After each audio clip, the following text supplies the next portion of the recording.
अर्चनी वंदनी संत समाज, धर्म प्रेमी बंधुओं एवं श्रद्धा मूर्ति देवियों, सद्गुरु कबीर ने कहा है, मानुष जन्म दुर्लभ है, बहुर न दूजी बार। पक्का फल जो गिर पड़ा, बहुर न लागे डार। मानुष जन्म दुर्लभ है। संस्कृत के दो शब्द हैं, दुर्लभ और सुलभ। दुर्लभ का मतलब वह जो कठिनाई से प्राप्त हो, सहज न मिले, वो दुर्लभ। और सुलभ जिसके लिए बहुत श्रम न करना पड़े, बहुत साधना न करनी पड़े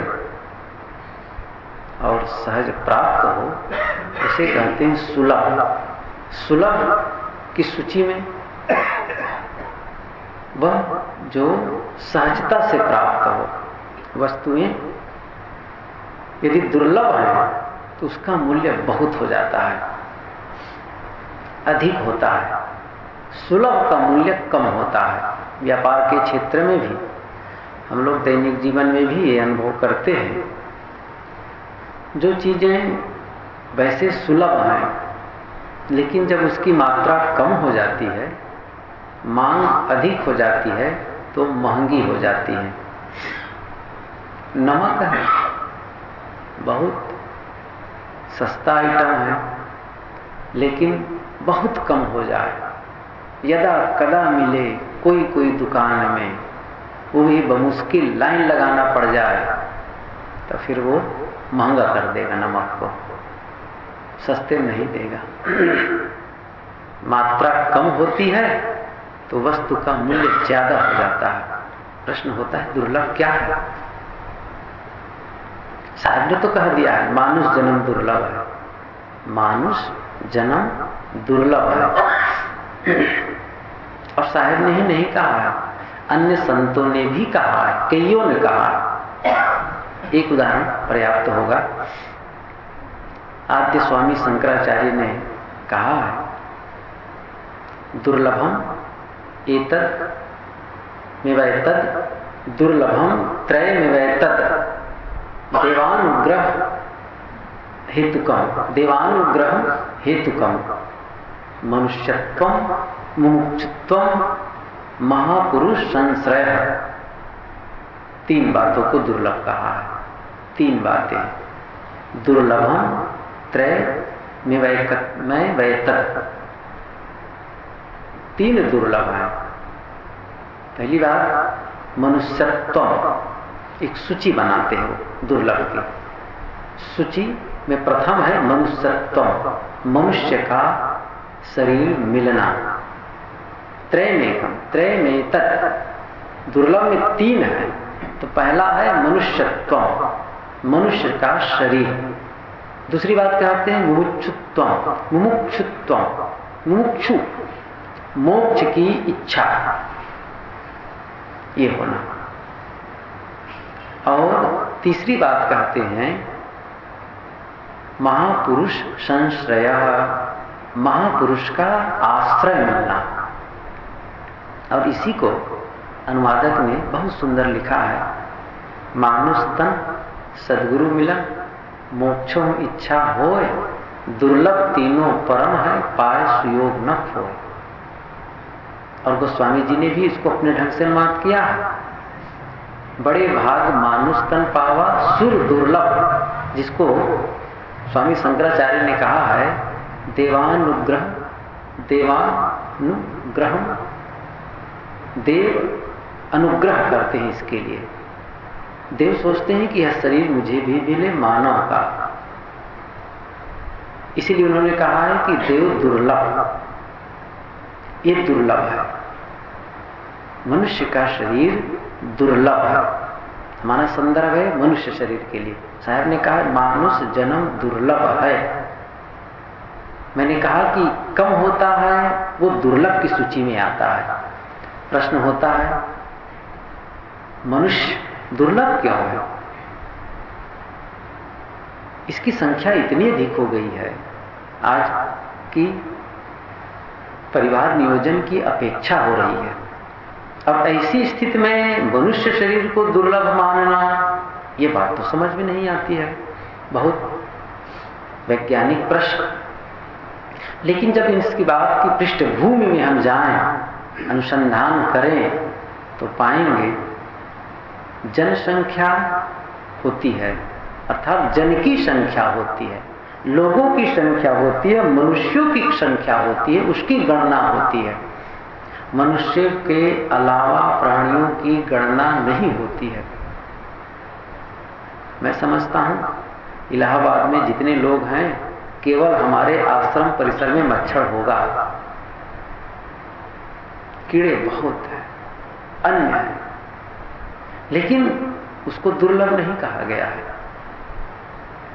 इसकी गणना कहाँ होती है? और सब जन्म लेते रहते हैं एक दूसरे में, खानियों का परिवर्तन होते रहता है, देह का परिवर्तन होते रहता है। हम तो केवल मनुष्य शरीर की गणना करते हैं। वो अन्य शरीरों का महत्व नहीं है। यदि वो मर जाए, उनका एक्सीडेंट हो जाए, तो पुलिस नहीं आती है। रास्ता में चलो देखो, कुत्ते का एक्सीडेंट हो गया, कोई पुलिस नहीं, कभी पोस्टमार्टम की चिंता नहीं। सांप मर जाए, बिल्ली मर जाए, कुछ मर जाए, कोई चिंता नहीं। एक आदमी का एक्सीडेंट हो जाए, देखो भीड़ लग जाएगी, कार्रवाई शुरू हो जाएगी, पुलिस आएगी, वो बहुत कुछ होगा। क्यों? दुर्लभ है, इसका महत्व माना गया है। इसलिए इसको मानुष जन्म को दुर्लभ कहा गया है।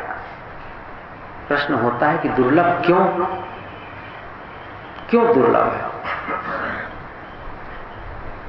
मनुष्य का शरीर दुर्लभ इसलिए है कि जैसा मनुष्य काम कर सकता है, करता है, वैसा कोई नहीं करता है। जैसा मनुष्य कर सकता है और करता है, वैसा कोई प्राणी नहीं करता है। दुर्लभ का प्रथम कारण यह है, कोई नहीं कर सकता है। देखो, सारा सृजन, ये निर्माण, ये मकान किसने बनाया? आदमी ने बनाया। पंखे किसने बनाए? आदमी ने। ये माइक जो मैं बोल रहा हूं, आदमी ने। कपड़े आदमी ने।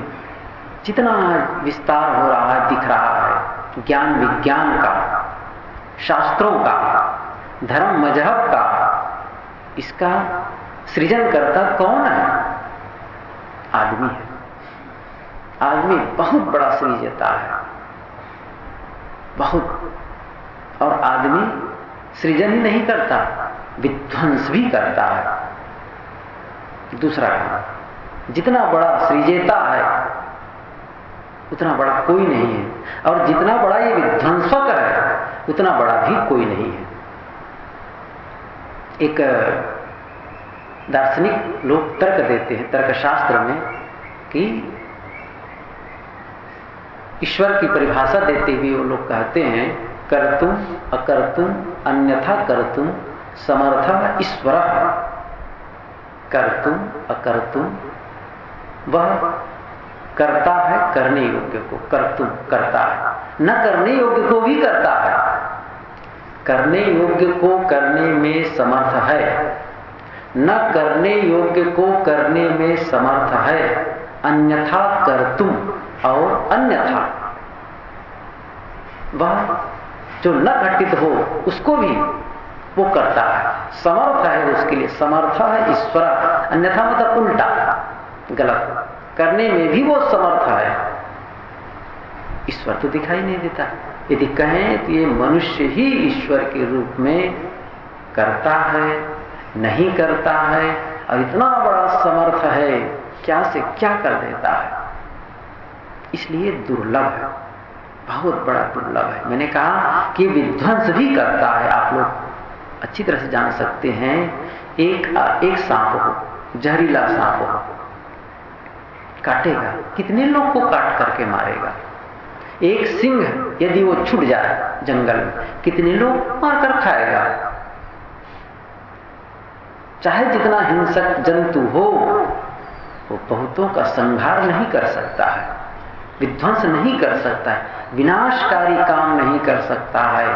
और एक आदमी का मस्तिष्क विकृत होता है, लाखों लोगों को मार डालता है।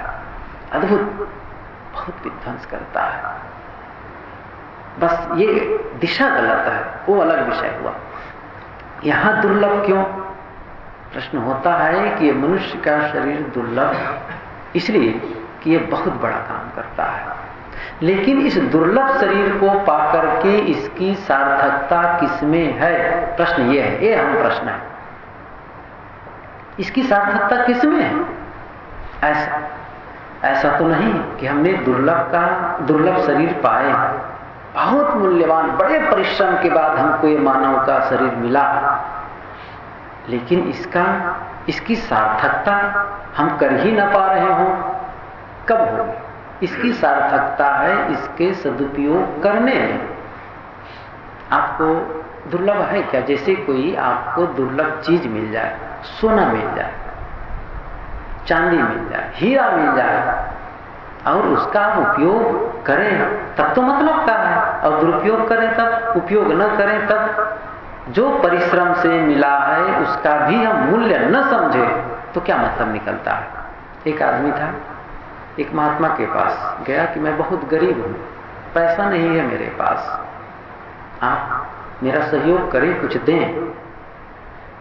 उन्होंने कहा कि ऐसा है, तुम एक काम करो, देखो ये जंगल है, उसके आगे एक पर्वत है, रोहिणी शिखर, उसमें चले जाओ, वहां पत्थर बहुत मिलेंगे चमकीले, ख्याल रखना जंगली जानवर भी।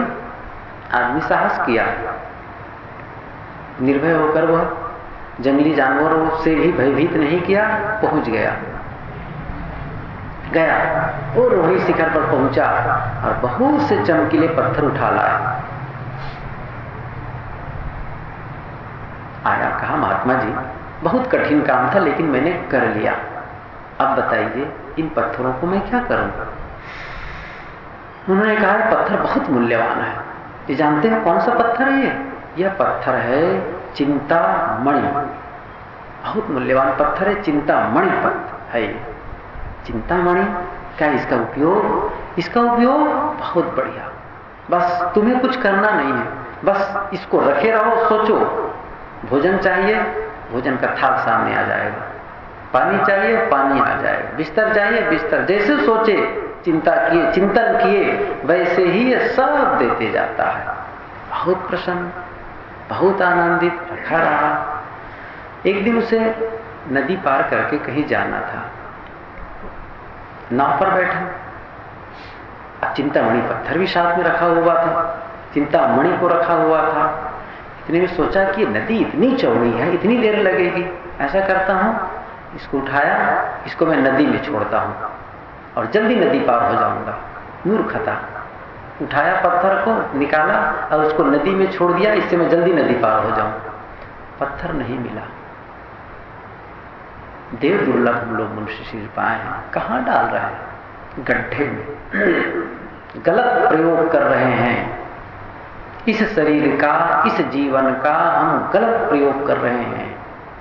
सार्थकता नहीं है मनुष्य जीवन की सार्थकता, मनुष्य जीवन की, मनुष्य शरीर की सार्थकता है अहिंसा का विकास। ध्यान दें, जिसके जीवन में अहिंसा का विकास है, संयम का विकास है, समझ लो उन्होंने इस जीवन को सफल किया। और जो अहिंसा का विकास नहीं किया है, संयम का विकास नहीं किया है, वो सृष्टि को भद्दा बनाता है, अपने जीवन को भद्दा बनाता है। और इतना ही नहीं, वातावरण में वह एक वातावरण को विषाक्त बनाता है। ख्याल करिए, जो हिंसकी है पूरे वातावरण को विषाक्त बना देता है। अहिंसा के अभाव में दो आदमियों का साथ रहना भी दुर्लभ हो जाता है। ये परिवार, ये समाज अहिंसा का प्रयोग है। हम आपस में जब जुड़ते हैं, रहते हैं, तो ये समझौता करते हैं, आप मुझे कष्ट नहीं देंगे, मैं आपको कष्ट नहीं दूंगा। एक समझौता, ये अहिंसा का पाठ है। पति और पत्नी दोनों साथ रहते हैं और दोनों समझौता करके रहते हैं, आप मुझे कष्ट नहीं देंगे, मैं आपको कष्ट नहीं दूंगा। बच्चा हुआ, अपना लड़का है, उसे हम कष्ट नहीं देंगे। मैं इससे पैदा हुआ हूं, ये मेरी जननी है, माँ है, मैं कष्ट नहीं दूंगा। भाई है, सहोदर भाई है, ये मेरी बहन है, कष्ट नहीं दूंगा, उससे मुझे कष्ट नहीं मिलेगा। अहिंसा का विकास है तो समूह में रह सकते हैं, और जहां अहिंसा का विकास नहीं है तो फिर दो आदमी का भी साथ रहना दुर्लभ है। और दो आदमी नहीं, आदमी अकेले भी चैन से नहीं रह सकता यदि अहिंसा का विकास नहीं है तो। क्यों? कि वह आदमी नकारात्मक चिंतन में चला जाता है, गलत सोचता है, और ऐसा नकारात्मक भाव में आता है, सोचते सोचते बहुत गलत सोचता है। और केवल दूसरों की हिंसा नहीं करता है, आदमी अपनी हिंसा में लग जाता है, आत्महत्या करने लगता है। जब नकारात्मक भाव ने तनाव, ऐसा सोचता है, विचारों का प्रवाह चलता है कि सोचते सोचते इतना डिप्रेशन में आ जाता है, इतने तनाव से भर जाता है कि वो आत्महत्या ही है। दूसरों को मारना और दूसरों को सताना गलत है, और अपने को सताना। आप तनाव में जी रहे हैं, क्रोध में उबल रहे हैं, ईर्ष्या में जल रहे हैं, अपने को सताना नहीं। कितनी बड़ी हिंसा हम अपनी करते हैं। साधना है आत्महिंसा न करें। हम सब आत्महत्या करते हैं। आत्महत्या जो रोक देता है, अपनी हिंसा बंद कर देता है, बहुत बड़ा काम करता है। वो असली भजनानंदी है, समझ लो, उसी का जन्म सार्थक है। बहुत दुर्लभ से मिला है जीवन, बहुत परिश्रम से मिला है। कौन बड़ी बात है, इससे इसके मस्तिष्क में इतनी शक्ति है, इतना विकास ये कर सकता है, इतना बड़ा काम कर सकता है। सांड के पास ताकत है, लेकिन उस ताकत से वह बोझा ढोता है या फिर दूसरों को मारने में लगाता है। आदमी के पास शक्ति है और उसका वह जन सेवा में प्रयोग करता है, कल्याण में प्रयोग करता है, समझ लो सार्थक है उसका जीवन। नहीं तो फिर इस मस्तिष्क का, इस दिमाग का, इस शक्ति का, पूरे इंद्रियों का प्रयोग यदि वो गलत करता है, बहुत अनुपयोग करता है, बहुत विध्वंस करता है। अभी मैंने एक गरीब की चर्चा की, ये दूसरे गरीब की बात याद आई। वो भी गरीब था। कहा एक महात्मा से कि महात्मा जी मेरे पास कुछ नहीं, रोटी के लिए भी मुझे चिंता बनी रहती है, आप मेरा सहयोग करें। महात्मा जी उनके घर गए थे, झोपड़ी थी, देखा ऊपर नीचे चारों तरफ, बड़ी आश्चर्यवत देखा, एक जिज्ञासा के भाव से देखा, गरीब है। इतने में एक जगह उनकी नजर टिकी, उस आदमी से पूछा वो क्या है, इशारा किया, वो क्या है? कहा वो तो पत्थर है। पत्थर है? क्या करते हो इससे? इससे मैं चटनी पीसता हूं। सिलबट्टा होता है ना, उसी ढंग से पत्थर रखा है, इससे तो मैं चटनी पीसता हूं। चटनी पीसते हो? उफ, तुम नहीं जानते हो ये क्या है, मूर्ख हो तुम। ये तो पारस मणि है, पारस मणि से तुम चटनी पीस रहे हो?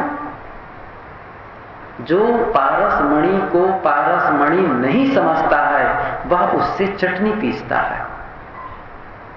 और मनुष्य का दिमाग के सामने पारसमणि है क्या?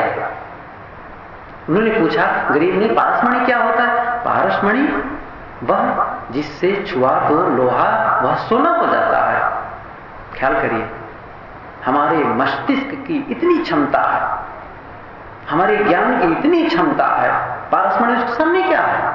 कुछ भी नहीं है। लेकिन हम इससे चटनी पीस रहे हैं। दिमाग का क्या उपयोग कर रहे हैं? चटनी पीस रहे हैं। चटनी पीसने का मतलब जान रहे हैं ना, पिष्ट पेषण करना। अभी सुन रहे थे पूर्व वक्ता से, पीसना। ऐसा नुकसान करते हैं अपना, क्रोध में, ईर्ष्या में जल रहे हैं। देखिए उस शक्ति का, मस्तिष्क है, लेकिन उस मस्तिष्क में ईर्ष्या के कीटाणु भर दिए हैं। ये क्या है? कितना पारसमणि का हमने क्या उपयोग किया? चटनी पीसने में। ईर्ष्या में लगाए, द्वेष में लगाए, झगड़े में लगाए, मनोविकारों में लगाए। ये ध्यान दीजिए, अहिंसा का यदि विकास नहीं हुआ तो जो पदार्थों का विकास हुआ है, जो भौतिक विकास हुआ है, वह हमारे लिए बहुत नुकसानदायक होगा।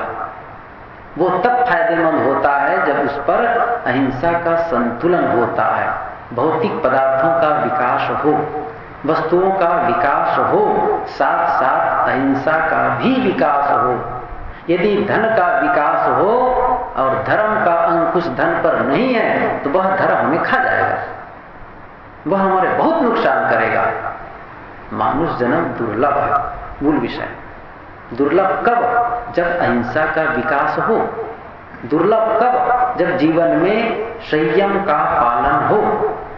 संयम का पालन नहीं है, दुर्लभ किस बात की है? बहुत हो गए, बहुत मनुष्य पाए हैं, उससे क्या होगा? इसलिए साहब को कहना पड़ा कि मानुष केवी खोलरी ओढ़े फिरत है बैल। बहुत जोर से साहब कहते हैं, कई बार इतने जोर से तमाचा लगाते हैं, लेकिन लगे कैसे?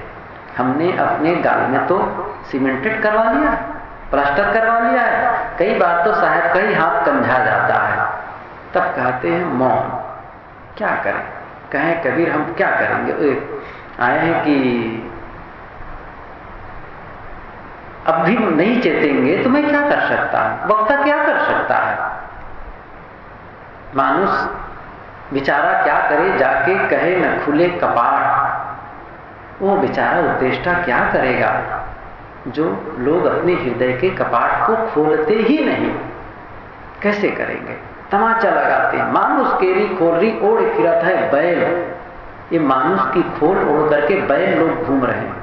कितनी बड़ी मान है। हमारे अंदर पशुता, हिंसा, असंयम है। कितना बड़ा नुकसान कर रहे हैं हम अपना। संयम का पालन करें, और संयम का पालन वही कर सकता है जिसके जीवन में अहिंसा का विकास है। किसी को नहीं सताना है।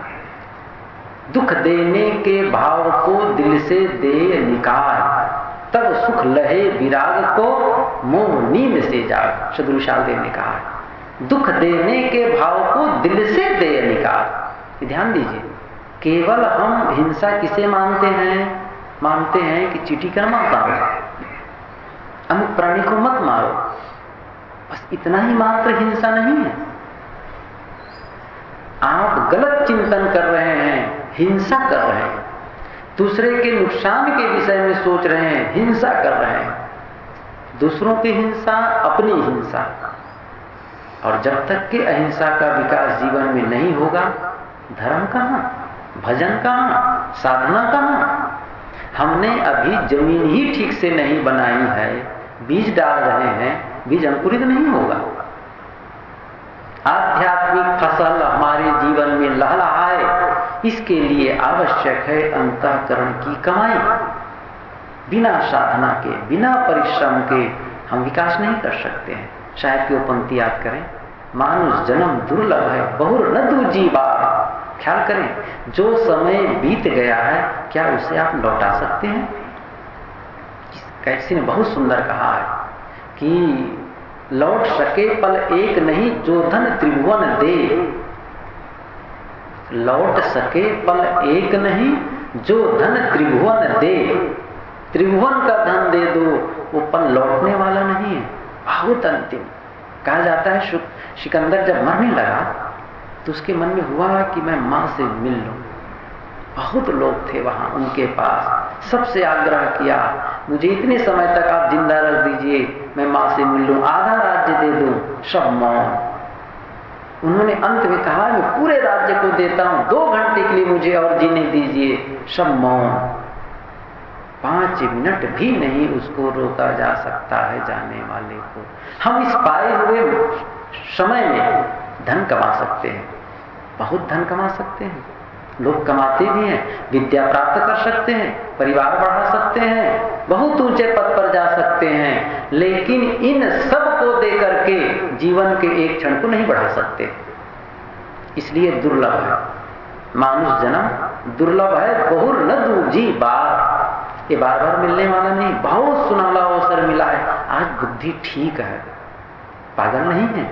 उन लोगों को देखो जो पागल हो गए हैं, कपड़े अस्त व्यस्त पहने रहते हैं, महीनों वर्षों से नहाए नहीं रहते हैं, बाल उलझे हुए रहते हैं, कपड़े गंदे पहने रहते हैं, किसी की उच्छिष्ट भोजन की वो आकांक्षा करते रहते हैं, कोई जूठा डाल दे, उसके लिए हम आज स्वस्थ मन वाले हैं, समझ रहे हैं बातों को, अंग प्रत्यंग स्वस्थ है, हाथ पैर ठीक है, और तब अहिंसा का विकास ना करें, धर्म का पालन ना करें, तो फिर मानव जन्म दुर्लभ कैसा? दुर्लभ नहीं हुआ, इसका दुरुपयोग हुआ। पारसमणि मिला लेकिन इसका दुरुपयोग हुआ। मैंने कहा ना, वो बात आई कहानी में कि चटनी पीस रहे हैं, अपने मस्तिष्क में इतनी शक्ति हो करके भी जिससे हम अहिंसा का विकास कर सकते हैं, मैत्री का विकास कर सकते हैं, कल्याण का काम कर सकते हैं, साधना का काम कर सकते हैं, क्षमा का विकास कर सकते हैं, उससे हम ईर्ष्या और द्वेष, काम और क्रोध में जला रहे हैं। यह गलत प्रयोग हो रहा है। आवश्यकता है इसकी सार्थकता को समझें, इसके महत्व को समझें। साहब कहते हैं, पक्का फल जो गिर पड़ा बहुर न लागे डार। पेड़ से पक्का फल गिर जाता है, पका हुआ फल, तो फिर से उसको लटकाया नहीं जा सकता। कच्चा भी गिरे तो नहीं लौटाया जा सकता। लेकिन यहाँ साहब पक्का शब्द कह के जो परिपक्व अवस्था में एक बार शरीर छूटा, खत्म, अर्थात जिसका काम पूरा हो गया है, तब शरीर छोड़ता है, उसको फिर से संसार में नहीं आना है। दुर्लभ का मतलब उसकी सार्थकता है, जीवन में वह काम कर लें जिससे हमारा सारा दुख खत्म हो जाए, पूरी शांति मिल जाए, और वह होगा अहिंसा और संयम के विकास से। और वह काम हम आज कर सकते हैं, अभी कर सकते हैं, इसी समय से शुरुआत कर सकते हैं। केवल मन में सोचना तो है, मुझे अहिंसा का पालन करना है, किसी का अहित नहीं करना है, गलत नहीं सोचना है, कुचिंतन नहीं करना है, साफ निदान जीवन जीना है। ऐसा जीवन न जीऊं, ऐसा कोई काम नहीं करना है जिसको लेकर मुझे पछताना पड़े। जीवन में दाग नहीं लगाना है, बिल्कुल निर्दोष जीवन जीने का जो संकल्प कर लेगा, क्यों गलत करेगा, क्यों दूसरे छोटी छोटी बातों को लेकर के उलझेगा, खींचेगा। खास बात है तनाव रहित मन बनना। मैं कहा ना, दूसरे की गलती को लेकर के भी हम इतने तनाव में आ जाते हैं, उफ, दूसरे ने गलती की, हम इतना झुंझला जाते हैं, इतना उलझ जाते हैं। आश्चर्य होता है वो आदमी कैसे नुकसान कर रहा है, आश्चर्य होता है। हम समझते हैं कि उनके ऊपर हम क्रोध कर रहे हैं, उसका हम नुकसान कर देंगे, उसको हम डांटेंगे खूब जोर से, वो सुधर जाएगा। वो सुधरे या न सुधरे, हो सकता है आपके डांट से सुधर जाए, लेकिन अपना नुकसान कर बैठे। इसलिए बहुत सावधानी पूर्वक समूह में रहते हैं, परिवार में रहते हैं, समाज में रहते हैं, उद्वेग आने की संभावना रहती है, उत्तेजना आने की संभावना रहती है। बहुत संभाल के चलना है, साथियों के साथ, मित्रों के साथ, घर वालों के साथ बहुत संभाल के, ऐसे ही संभाल के चलना है जैसे अपरिचितों में चलते हैं। ये ध्यान दीजिए, जैसे अपरिचितों को संभालना पड़ता है, वैसे ही परिचितों से भी संभाल के चलो। सबका मन तो फोड़ा बना है, कब किसका दुख जाए। आप सही हैं, पर कब उसको लग जाए मेरा बर्ताव खराब, कब उसको लगे कि हमारा नुकसान करने पर तुला हुआ है, हमारा अपमान करने पर तुला हुआ है। कोई वैसा भाव नहीं है, सामने वाला सोच सकता है, और ऐसे में तनाव की स्थिति आ सकती है। संभालना है, बहुत संभालने की जरूरत है। अपने आप को तनाव रहित बनाना, समझ लो ये अहिंसा का पालन है। और तो छोड़िए, अहिंसा का प्रथम सूत्र है कि मनुष्य व्यक्तिगत जीवन में आनंदित जीवन जिए। सबसे पहली बात अहिंसा का यह प्रथम सूत्र है कि वह व्यक्तिगत जीवन में अपने आप में वह आनंद का जीवन जिए। हमें झांकना है कि मैं आनंद का जीवन जी रहा हूं कि अवसाद ग्रसित होकर के जी रहा हूं। डिप्रेशन में जीवन तो नहीं, तनाव में तो नहीं, आनंद का जीवन है ना। यदि आनंद का जीवन नहीं है तो अहिंसा का विकास कहाँ हुआ। आनंद का जीवन है, इसका मतलब अहिंसा का विकास हो गया है। फिर हर समय प्रसन्न आनंद, किसको लेकर के क्लेश? क्या छीन गया आपका? कौन आपका नुकसान कर दिया? कोई नुकसान नहीं हुआ है। कौन सा नुकसान हो गया है? धन का, पद का, सम्मान का? हमारा उन्होंने अपमान कर दिया। कौन सा अपमान कर दिया? कौन बड़े हम हो गए? कुछ नहीं, सबको झाड़ देना है। ये कहना सरल है, मेरा कहना बहुत सरल है। मुझे कहने में लगता क्या है? प्रयोग, हमें भी आपको भी। जब प्रयोग करेंगे तब इसके महत्व को समझेंगे, जीवन के महत्व को, और जीवन के जो बीते क्षण हैं उसको समझेंगे। हमने कैसे खो दिया उसको। काश आज से मैं इस बात को 10 साल पहले समझा होता, 20 साल समझा होता पहले, बहुत अच्छा होता। लेकिन कोई बात नहीं, अब पूरा समय है। मानुष जन्म फिर से याद करें, दुर्लभ है। बहुर न दूजी बात, पक्का फल जो गिर पड़ा, बहुर न लागे ढाला। बस।